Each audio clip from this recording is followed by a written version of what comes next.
Welcome.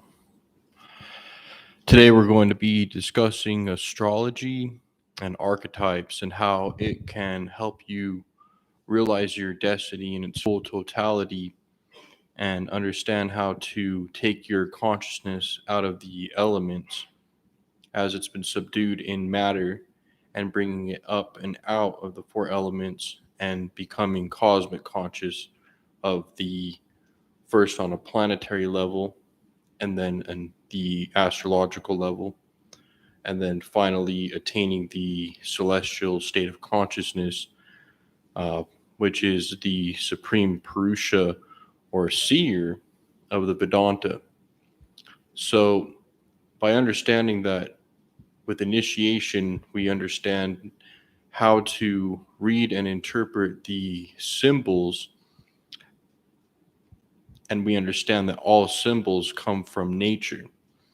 And nature and the celestials is the eternal craftsmanship or the divine book that was written by the Logos.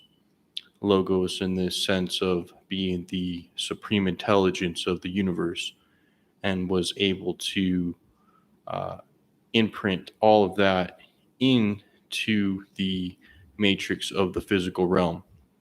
So, the initiate on his journey first goes to take on the internal battle with the elements. The consciousness is always waging war upon the forces of the elements: earth, water, air, and fire.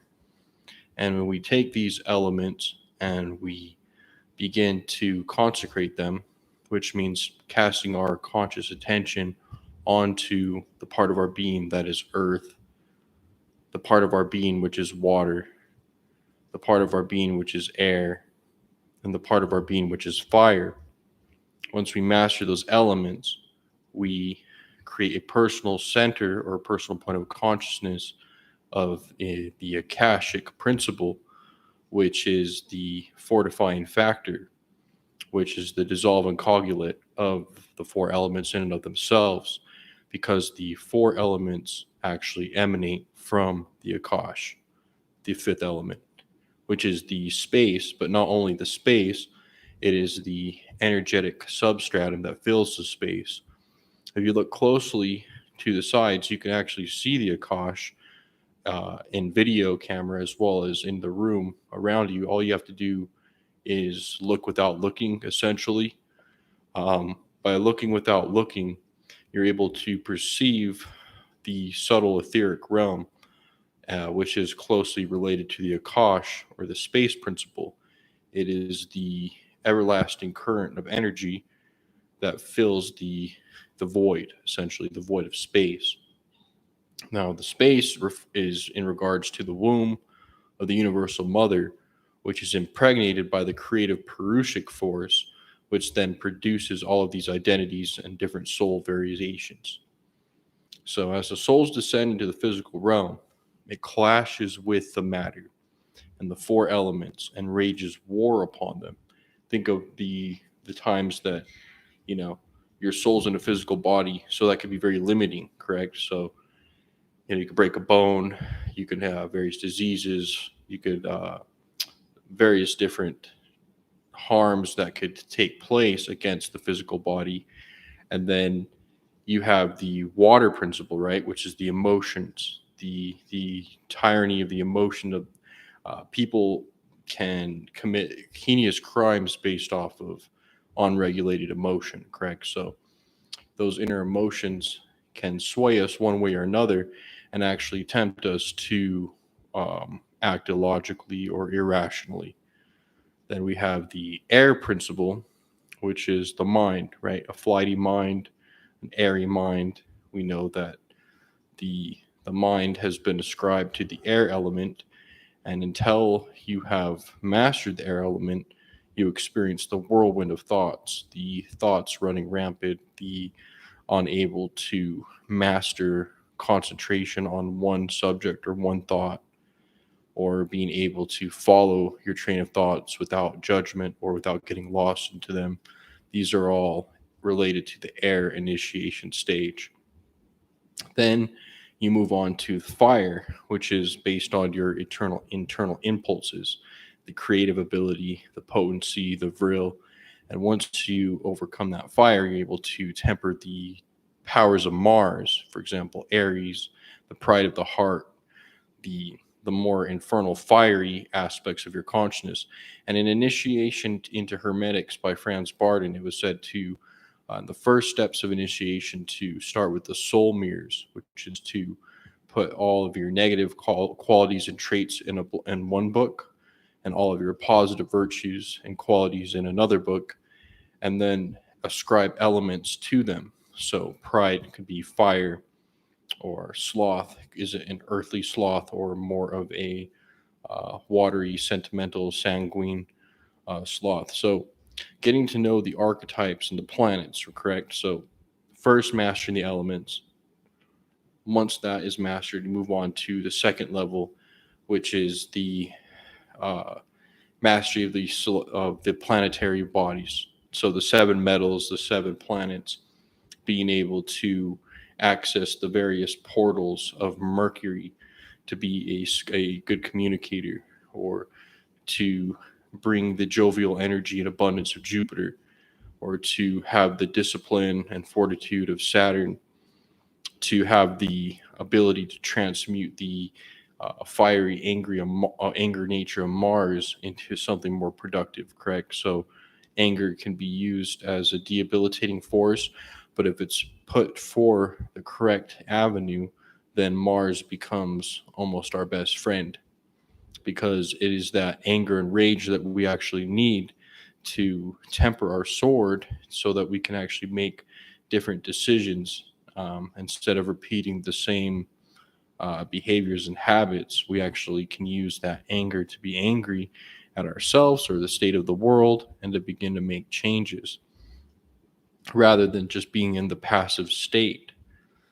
Of course, with uh, the mysteries of, we have Venus, we have to master the essential nature of the universe and our body, as well as understanding how to appreciate beauty.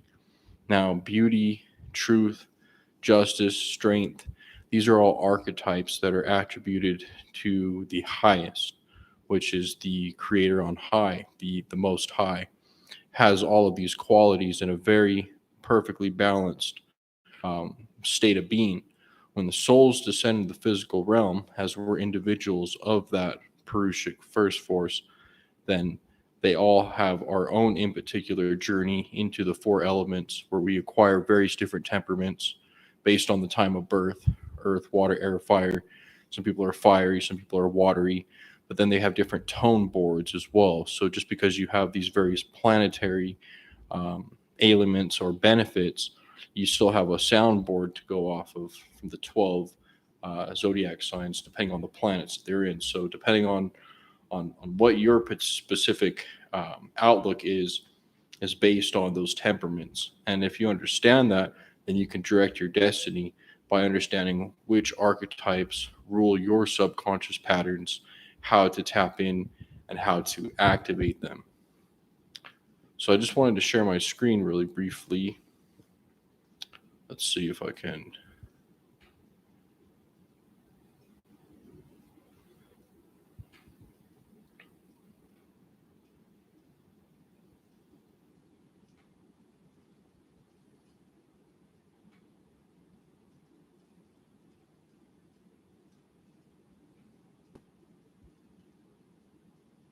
And let me know if you can see. Yep, looks like you can see my screen. And I'll check back just to make sure. So these are notes from a lecture I did in the past called Genesis Mysteries. Abraham dwelt in the city of Ur, the hidden light. So the West mythos usually depict humans as the archetypes, and the East use more godlike figures. As we can tell, in the Western traditions, we have stories like Abraham and Sarah or Joshua, and these are human beings, right, on the physical plane, and they take place in various interactions that correspond to our internal soul journey. Um, Whereas in the East, they use more godlike figures that are more deific.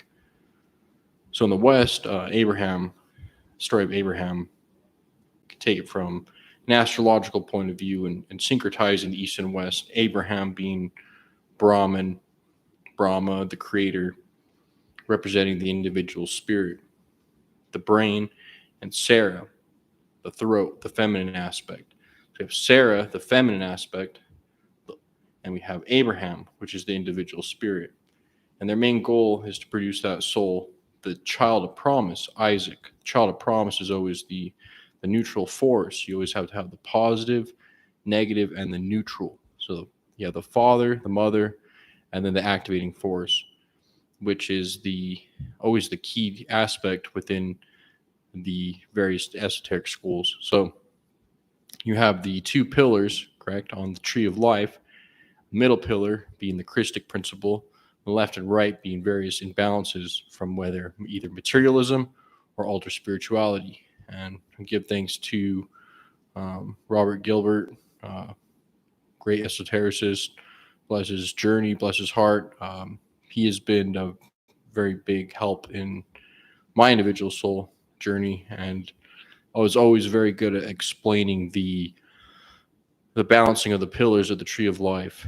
So, of course, recommend taking a look into his work.